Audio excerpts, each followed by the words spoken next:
Hadi oğlum.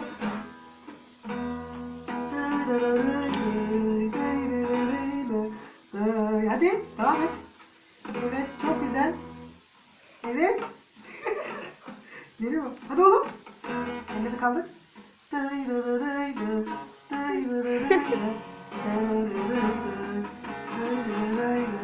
Evet buralar. Buralar. Oraya değil bak böyle oğlum. Bak ben ne yapacağım bak.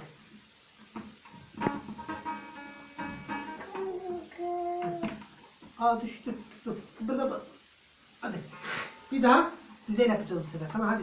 Tut. Sağlam tut. Evet. Eller. Parmaklar. Evet hadi.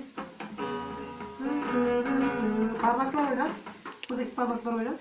Hadi. Evet.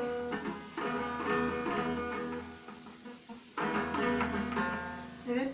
Hadi.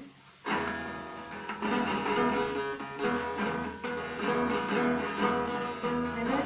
Parmaklar. Parmaklar da. Parmaklar böyle. Evet.